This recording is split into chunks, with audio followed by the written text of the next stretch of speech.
3. भजने. पण तो सोडूनही उरलेला मुख्य जो गाथा विभाग म्हणायचा, त्यातही भक्तजनांच्या पारिभाषिक अर्थाने नव्हे, साहित्यिकांच्या नेहमीच्या अर्थाने भारूड कमी नाही. त्याची 2-3 कारणे आहेत.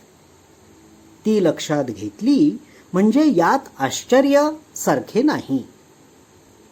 एक कारण हे आहे की नाथांना पुराण सांगण्याची सवय होती. त्यामुळे त्यांचे लिहिणे पुष्कळ वेळा बरेच पघळ असते. भागवतातही तसा प्रकार आहेच.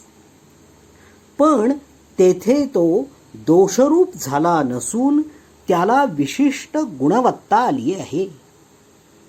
वाचकांच्या चित्तावर विवेचनाचा स्पष्ट ठसा उमटावा अशी तेथे अपेक्षा आहे. गाथेतील प्रत्येक उद्गार स्वतंत्र स्वरूपाचा असल्यामुळे ग्रंथासारखी अपेक्षा तेथे नसते. त्या दृष्टीने पघळपणा, पाल्हाळ, अतिरिक्त पुनरुक्ती दूषण ठरू पाहते. पण पुराणिकाची सवय पुराणिक टाळू शकत नाही. सारग्राही आधुनिकांनी ती जबाबदारी उचलावयाची आहे. दुसरे कारण, शिक्षक त्याच त्या गोष्टी जवळजवळ त्याच त्या भाषेत वेगवेगळ्या विद्यार्थ्यांना पुन्हा पुन्हा सांगत असतो. त्या सगळ्या जर एकत्र टाचून ठेवल्या तर भविष्यकालीन संपादकासाठी ती एक कामगिरी योजून ठेवली इतकाच अर्थ होतो. तसे तेथे झाले आहे. ही सारी टाचणे टिपणे अथवा कथने कवीला कवनाची सवय म्हणून कवितेत लिहिली असली तरी ती सारी जशीच्या तशी प्रकाशिली जावी अशी लेखकाची अपेक्षा नाही. मोरोपंतांनी निरनिराळ्या छंदांचा सराव व्हावा म्हणून आपल्या आवडीची रामकथा शेकडो वेळा गायली आणि छंद प्रभुत्व संपादिले.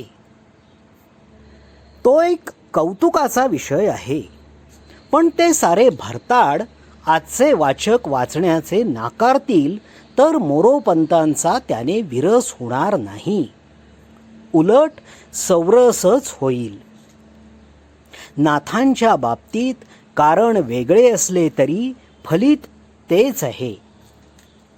तिसरे कारण असेही समजावयास पाहिजे की नाथांच्या नावावर आज छापलेली गाथा त्यांच्या नावावर असली तरी कर्तृत्व जसेच्या तसे त्यांनी उचललेच पाहिजे अशी काही त्यांच्यावर जबाबदारी नाही. उदाहरणार्थ, चित्रशाळेने जो नाथांचा गाथा छापला आहे त्यात शेवटी श्री एकनाथ महाराज कृत गीतासार म्हणून एक ओवीबद्ध ग्रंथ जोडला आहे. त्याचा गीतेशी काही संबंध नाही आणि नाथांशीही नाही हे त्याच्या भाषेवरून नाथांच्या साहित्याशी परिचय असलेला कोणीही सांगू शकेल. अशा प्रकारे अनेकांचा हातभार लागून आमच्या अनेक चांगल्या चांगल्या ग्रंथांचा चुथडा झालेला आहे. हे नाकारता येणार नाही. अशीही अनेक कारणे आहेत. त्यामुळे गाथेतील भारुडाचा भार पुष्कळसा आपोआपच हलका होणार आहे. तसा तो हलका केल्यानंतर उर्वरित भागाचे अवलोकन करता त्यात फार मोलाची उज्ज्वल रत्ने, अनुभवाच्या कांतीने चमकणारी, सूक्ष्म चिंतनाने वेधून समर्पक शब्दात ओवलेली आढळून येतात. माझ्या तर असेही लक्षात आले की नाथांचे आत्मचरित्र जितके त्यांच्या कोणत्याही ग्रंथात प्रकट झाले नाही तितके ते गाथेतील काही अभंगात आणि पद्यात प्रकट झालेले आहे. कित्येक ठिकाणी एकनाथी भागवतातील उत्कृष्ट विवेचने त्याहूनही अधिक नेमक्या आणि वेचक्या शब्दात एकेका लहानशा अभंगात गोवलेली आहेत. एकच उदाहरण देतो. अग्निस्तव निपजे अन्न, ते वाफ जिरता परमान्न, पोळी अवशेष तापले पण, संधीतेही जाण चवी नेणे. आंबे या पाडू लागला जाण, तरी अंगी असे आम्लपण, सेजेसी मुरलिया मघ मघोन, न चाखता घ्राण चवी सांगे. सेजे मुरावयाची गोठी, तेथे नव्हाळी द्वैताची दिठी, येर येरा जाहलिया भेटी, दोन्ही शेवटी ठिकाळती. एकनाथी भागवत अध्याय 12 ओवी 597 ते 99. या 3 ओव्यांशी अभंग 74 तोलून पहावा. अशी अनेक उदाहरणे आहेत. धर्म आणि तत्वज्ञान यांचे जे काही वाचन मी केले आहे ते सारे माझ्या चिंतनाला मदत म्हणून केवळ आत्मसमाधानासाठी केले आहे. नाथांच्या गाथेतील अनुभवरत्ने देखील माझ्या उपयोगासाठी मी अनेक वर्षे सावकाश निवडीत आलो आहे. त्यांचा हा एकत्र संग्रह 1941 साली मी जेलमध्ये असताना प्रथम प्रकाशित केला गेला.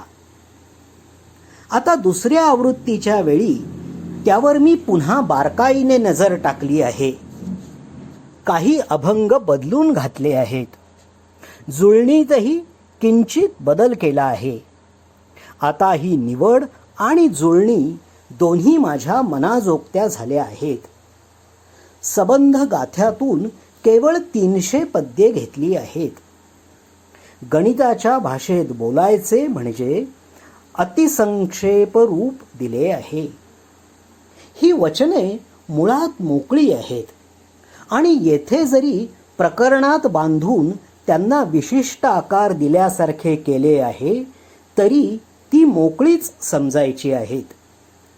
विशिष्ट आकार देण्यातला हेतू साधकाला पहिल्यापासून अखेरपर्यंत साधनेचा ओघ निरखता यावा एवढाच आहे. तीही निरख त्याने मोकळेपणानेच करायची आहे. पूर्वापार संबंधाच्या कैचीत न सापडता आणि विस्कळीतही न होता नुसता अनुबंध पाहून घ्यावा म्हणजे योजनेचा अपेक्षित लाभ पदरात पडेल. निवड करण्यात कधी कधी असा उद्देश असतो की वाचकांना गोडी लागून मूळची सबंध कृती पाहण्याची त्यांना प्रेरणा व्हावी. माझा उद्देश नेमका याच्या उलट आहे. ही निवड आत्मसात केली म्हणजे तेवढ्याने साधकाचे काम भागावे. त्याला मूळच्या अफाट विस्तारात संचरण्याची गरज राहू नये. जी मेहनत आम्हाला करावी लागली ती त्याला करावी लागू नये असा यात उद्देश आहे. म्हणून निवड वेचक असली तरी सांगोपांग केली आहे. नाथांचे या निवडीने समाधान होईल याविषयी मी निसंशय आहे. हे निवडलेले अभंग माझ्याशी मी शेकडो वेळा घोळलेले आहेत आणि माझी खात्री झाली आहे की लौकिकापुरता नव्हे हा विभाग, साधले अव्यंग सुखसार. अवीट विटेना भजन 78. 4. स्थूल चरित्र. या अभंगात नाथांचा अनुभव कसा प्रकटला आहे ते पाहण्यापूर्वी नाथांच्या या चरित्राचे थोडे चिंतन उपयोगी होईल. स्थूल चरित्र सर्वांना माहीतच आहे. आपणाला मुख्यतः त्यांचे भावचरित्र पहावयाचे आहे. तथापि स्थूल चरित्राचाही थोडक्यात आराखडा पाहून जाऊ. पैठण येथे भक्त भानुदासाच्या कुळात नाथांचा जन्म इसवी सन 1533. त्यांचे गुरु सुप्रसिद्ध जनार्दन स्वामी. समानशील साध्वी गिरिजाबाईंशी त्यांचा विवाह. अमर कृती भागवत. पहिली पंचाध्यायी पैठणला. पुढील अध्याय काशीला. समाप्ती सन 1573. वय 40. 2 वर्षांनंतर जनार्दन स्वामींचा मृत्यू. सन 1575. ज्ञानेश्वरीचे संशोधन. सन 1584. नाथांचा मृत्यू सन 1599. वय 66. नाथांच्या परिवारात त्यांचा अयाचित सेवक श्रीखंड्या. त्यांच्या मुलीचा मुलगा प्रतिभावान कवी मुक्तेश्वर. त्यांच्या मागून सुमारे 10 वर्षांनंतर जन्मलेले त्यांचे मानसपुत्र तुकाराम महाराज. ही नावे महाराष्ट्राला अविस्मरणीय आहेत. नाथांचे समकालीन गोस्वामी तुलसीदासजी. नाथांच्या 1 वर्ष आधी जन्मास आले. नाथांच्या भागवताशी तुलनीय त्यांची अमरकृती रामचरितमानस उर्फ तुलसी रामायण. समाप्ती काळ सन 1574. भागवत समाप्तीनंतर 1 वर्षाने. त्यावेळी त्यांचे वय 42. नाथांच्या भागवताप्रमाणेच तुलसी रामायणाचाही अधिक भाग काशीला लिहिला गेला आणि समाप्तीही काशीला झाली. म्हणजे हे 2 महापुरुष एकाच काळी काशीला जनतेची पापे धुवून टाकणारे गंगाजळ तुल्य असे आपले दिव्य ग्रंथ गंगेच्या काठी लिहित होते. स्थूल चरित्राचा आराखडा येथे संपतो.